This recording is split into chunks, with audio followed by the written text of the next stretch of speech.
If you were in the decision locality talk earlier today, you saw the energy argument. Modern AI spends most of its power moving data, not computing on it. This afternoon, I want to push that argument to its hardest place, scale. Because at scale, a second cost takes over, and this room knows about it. Train a model across thousands of accelerators, and the accelerators spend a striking fraction of their lives not computing, but waiting on each other. Every gradient step, every chip has to agree with every other chip. That agreement is a collective, an all reduce, an all gather. And those collectives don't scale with your compute. They scale against it. By the numbers this field has published, at large GPU counts, the collective communication of training can eat 30 to 60% of wall clock. Half your cluster some days spent on consensus. And this isn't overhead you engineer away with a faster link. It's structural. A collective is a barrier. Every chip has to arrive before any chip can move on. So the slowest one sets the pace for all of them. Add more chips, and you haven't just added compute. You've added participants to every barrier on every step. The coordination grows faster than the work. It's the reason the field keeps inventing ever more elaborate ways to split a model across machines. Data, tensor, pipelines, expert parallelism. Each one, at bottom, a different scheme for managing the same unavoidable conversation. So here's the question this talk is about. We have an elemental learner that spends almost nothing, and you may have met it this morning. What happens when you don't have one of them, but a million? Does the thing that makes it cheap survive contact with scale, or does it drown in the same communication wall everything else hits? That's the whole talk. I'll show you why I think it survives, and I'll be honest the whole way through about which parts are proven, which parts are built, and which are still on the drawing board. Start with the element, but only the part that matters for scale. One estimator is a single integer of state. It predicts the next bit by throwing a dart and a handful of random bits laid against that state, and when it's wrong, one slice nudges towards the truth. No multiplier, no adder, no carry chain, no knob to tune.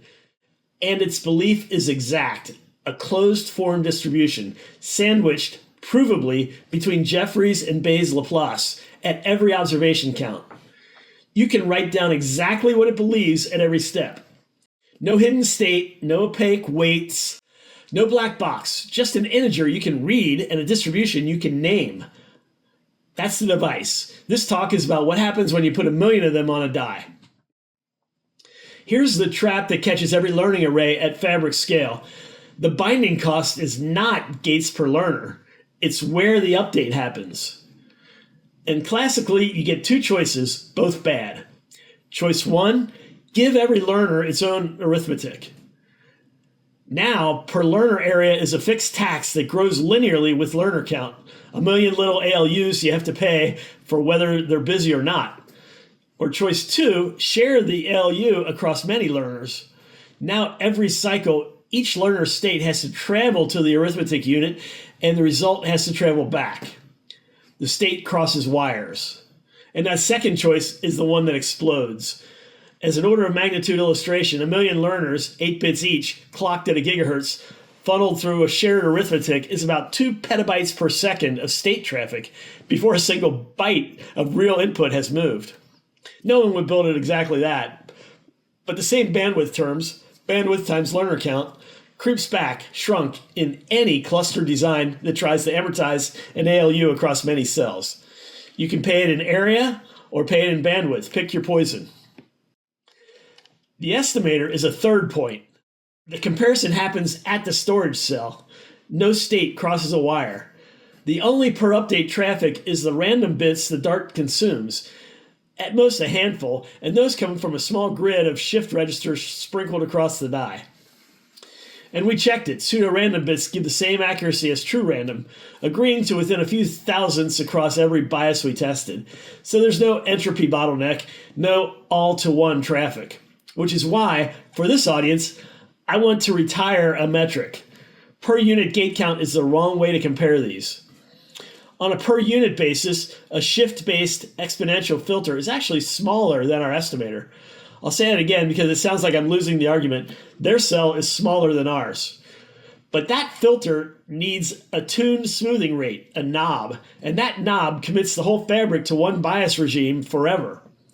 Pick a slow rate and it lags every change in the world. Pick a fast rate and it forgets.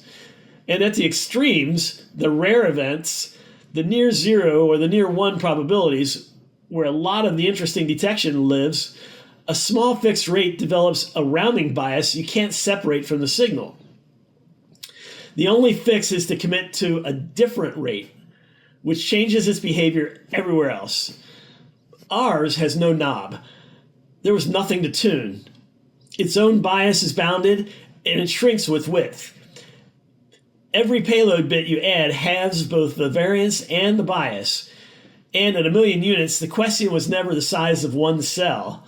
It's whether the design adds traffic when you add cells. Ours doesn't. You scale by adding learners, not by adding traffic. So how do 1,000,000 of these become a system? You tile them, and the right mental model is an FPGA. An FPGA gives you three things: a regular array of configurable logic blocks, programmable interconnect between them, and input-output blocks around the edge. The learning fabric mirrors all three. Estimator cells can take the place of logic blocks. Nearest neighbor links take the place of interconnect. And the cells on the boundary take the place of the I/O. The grid topology is a design parameter. All the fabric really requires is uniform neighbor connectivity so a wavefront can spread symmetrically. The one critical difference is where the configuration comes from. An FPGA is configured by a bit stream. Our fabric configures itself from the data that flows through it. It's like a self-programmable FPGA. And it runs two networks, two clocks. The slow one is learning and it's local. Here's the proposed mechanism, and I'm flagging this as proposed. Each boundary cell observes the entering stream and re-emits it to its neighbors. The signal moves outward as a wavefront, one cell per clock. When two correlated streams enter from different edges, their wavefronts collide at an interior cell, and that cell, seeing both streams, would in principle track the conditional relationship between them, by the very same mechanism a single estimator uses to track one probability. Joint statistics emerging from interaction. No correlation computed, no global loss, no gradients. Now the honest part, we have not simulated this end-to-end. It's an architectural proposal, and I'm labeling it as one. Everything I show you after this, the pool, the interrogative architecture, the digit result, does not depend on that architecture. The fast clock is inference, and it's routed. Wave propagation is slow, one cell per clock, across a fabric of thousands of cells. But a query about a learned belief has to come back in nanoseconds. So we overlay a second network, the inference mesh, hierarchical electrical routing that reads any cell state in a logarithmic number of hops. And notice that it's hop count, not wire length. On a two-dimensional grid, the physical wire still grows like the square root of the cell count, but the routing depth stays logarithmic. It serves point reads, one cell's belief, and the region aggregates, a vote or a median across a block of cells, which is exactly what a pool query needs. The analogy is a network switch, a slow adaptive control plane for learning, and a fast deterministic plane for answering. Running them fully concurrently is an architectural target, not a measured property. It needs a contention model, and that's future work. Now, the first composition we've actually validated. A pool of learners is a heterogeneous ensemble. Each estimator owns a different condition, the probability of a target given this combination of inputs. The probability of T given B is 1 and D is 0. A network of little models, each learning one conditional probability of the world. Here's the property that matters at scale. During learning, they do not talk to each other. Zero inter-learner communication. Each one watches the same broadcast stream and updates only when its own condition fires, in place where its state already lives. It's only at query time, and only then, that the top few applicable learners vote, weighted by how much data they've seen, how confident they are, and how reliable they've been. Earned trust, so a confident but wrong learner can't dominate. And the pool isn't frozen. A structural search keeps proposing new conditions. After each pass, it scans pairs of variables and value combinations, scores each candidate by how decisive and how frequent it is, and swaps a weak learner out for a strong new one. That search is what keeps the pool from stalling around 90%, because real structure in a Boolean problem usually hides in interaction effects that no single variable can see. And once a learner has proven itself, we pin it, freeze its state read-only, so a late, unlucky sample can't drift it across the boundary and quietly undo what it's learned. Now, map it to silicon and watch the communication disappear. A pool is a chiplet. Many pools share one broadcast stream, fanned out at the package level. Aggregation happens only at query time over the package interconnect. There's no chiplet-to-chiplet traffic during learning. The communication you'd normally pay every gradient step. Here, there's simply nothing to pay because there is no gradient to exchange. But the pool has a ceiling, and it's honest to name it. That pair scanning search is fine at modest feature counts. 60-odd features gives you a couple thousand candidate pairs a pass, easily canvassed. Pointed at raw pixels, though, hundreds or thousands of input bits, and the candidate space blows up into tens of millions per pass. The search saturates before it finds the splits that matter. You cannot learn directly from the high-dimensional input. Something has to stand between the pool and the raw signal and hand it a compact, already discriminative view. That something is the architecture I'll close in on. The decision locality talk earlier today opened talking about the eye, a learner that reports only the surprise. This afternoon, the eye comes back, but now as an architecture. The Interrogative Architecture splits classification across two pools, separated by a narrow channel. The intuition is the eye and the brain. The eye sees raw photons and forwards summaries. The brain never touches a photon. It builds a model of the world from those summaries alone. So we name the two sides accordingly. The sensor side is the eye. It sees each sample in full. It keeps a library of binary feature tests built from primitives chosen for the medium.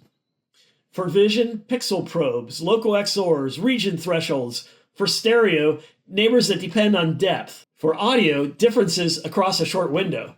Simple primitives composed by search rather than hand-engineered. And it scores each test by how cleanly it bisects the class space. It answers questions one bit at a time. The Cortex side is the brain.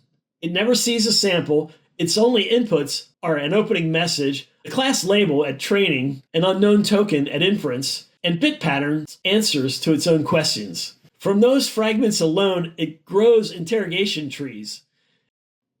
And when it decides where to split a tree, it splits on the answer bit with the widest spread across the classes, the largest gap between its most likely and its least likely class.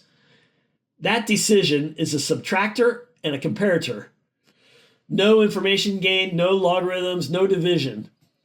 And it doesn't grow just one tree. It grows several competing ones, each free to open with a different line of questioning. One leading on horizontal strokes, another on the corners, and at the end, the most confident tree wins.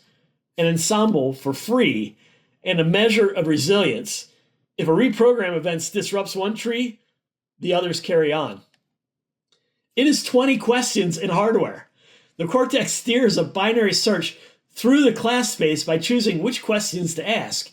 The sensor answers yes or no against the current sample, and here is the move that makes it cheap to scale across dies. Neither side ever transmits its state.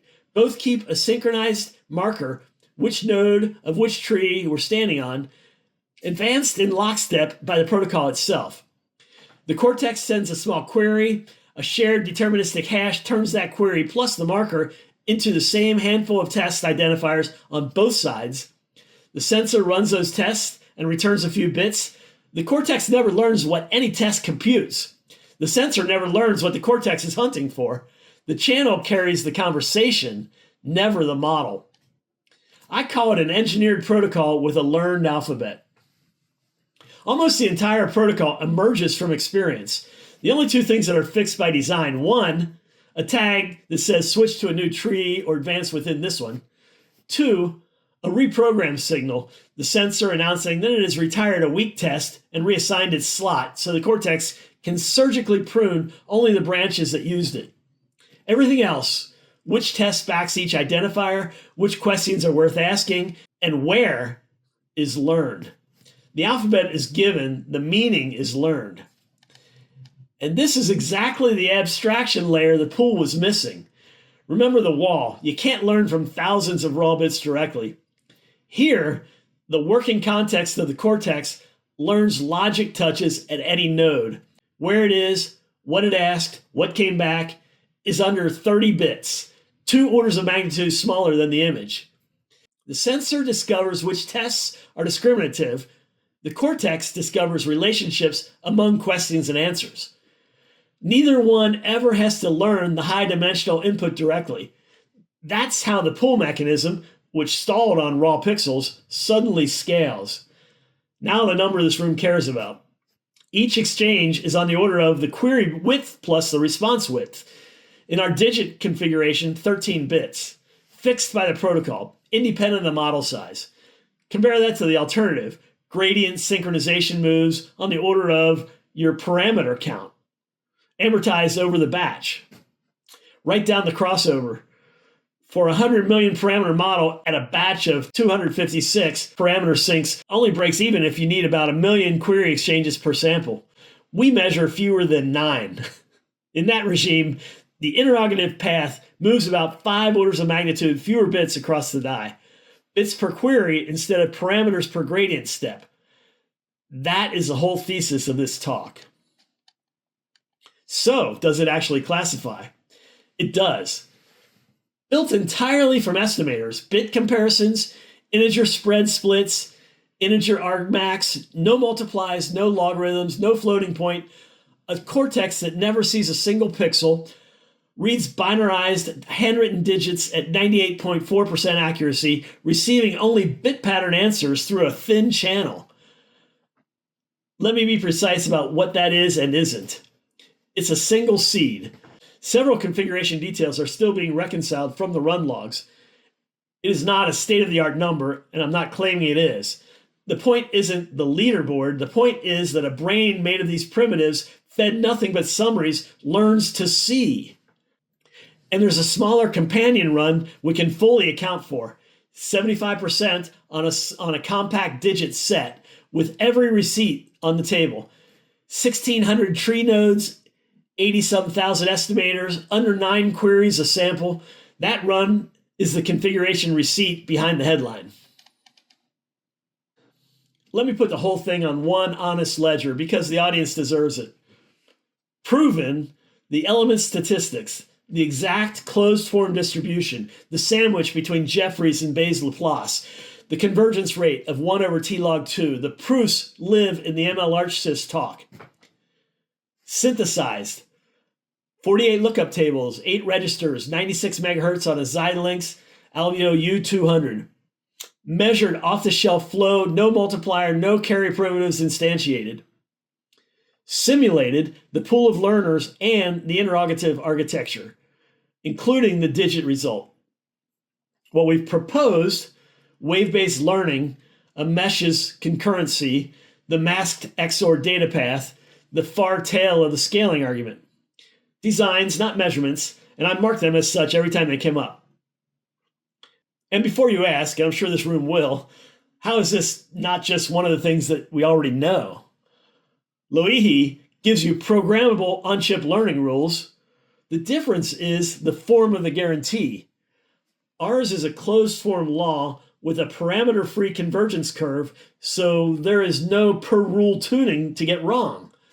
Stochastic computing also rides on bit streams, but its arithmetic burns many cycles per operation and accumulates quantization errors.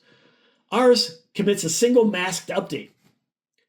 Context tree weighting shares the binary search for a probability intuition, but it's aimed at compression, not at a tiled learning device. And yes, the Cortex is structurally a decision forest. But our contribution here is that its one and only learning primitive is the estimator. And it leaves real problems on the table for this room. Physically routing inputs across a million learner fabric and scheduling it. The realized class narrowing per query once tests correlate. Whether competing trees actually diversify or quietly converge. The wave collision regime still unsimulated. This kind of open territory this workshop exists for. This session is one of 4 ISCA talks, and this was the scaling story. The architecture and energy argument, that was decision locality this morning. The math and the proof, ML-ArchSys. This talk, how one element becomes a fabric, and building block discovery, VisArch, which, when handed nothing, finds 1,000 element symmetry group on its own. Where this goes next is straightforward to state. Multi-seed numbers and harder benchmarks, a tile-level simulation of the wave collision regime, and a custom data path taken to silicon. The masked XOR realization tiled on an ASIC. None of it changes the thesis, all of it pressure tests it. For 50 years, we've scaled intelligence by adding parameters, and we paid for it in communication. We're proposing a different bargain. Scale by adding learners, and keep the channel narrow. Bits per query, not parameters per gradient. We think the elemental learner behind it all is the transistor of AI. And the fabric of them is what you build once you have that transistor.